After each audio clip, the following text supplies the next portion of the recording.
Vítajte, milí diváci. Toto tu je blikajúci obvod s dvoma trojfarebnými LED diódami RGB, čiže červená, zelená, modrá.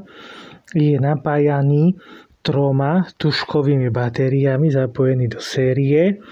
Spolu je to 4,5 V. To znamená, že 4,5 V stačí na napájanie tohto elektrického obvodu a tu vidíme v hornej časti integrovaný obvod, ktorý to riadi. A že teraz horná je modrá, spodná je oranžová, teraz vrchná je modrá, spodná je zelená, teraz vrchná je zelená, spodná je modrá, teraz vrchná je modrá, dolná je červená. V ďalšom teraz môžeme vidieť, vrchná je do červená, spodná je tiež do červená. Teraz ide vrchná je modrá, spodná je červená, vrchná je modrá, spodná je zelená, vrchná je červená, spodná je zelená. Čiže to postupne sa tieto farby, vrchná je zelená, spodná je modrá.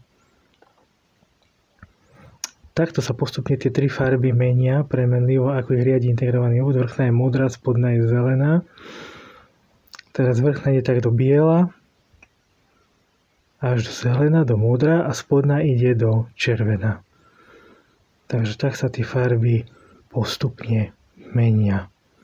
Čiže okrem 4,5 V batérie štvorcovej, štvorradnej môžu byť aj 3 tužkové batérie spojené do série a tiež vytvárajú spolu 4,5 V a môžu napájať tento blikajúci meniaci sa obvod. Teraz vrchná je červenej farby, spodná modrej, vrchná je zelenej, spodná ide do červenej farby. Až teraz vrchná je modrá, spodná je zelená. Čiže takto môžeme pozorovať, ako sa postupne tie farby menia. Zelená, černá, čiže podobne ako na vianočnom stromčeku alebo na nejakej reklame alebo na nejakom osvetlení, značení a podobne.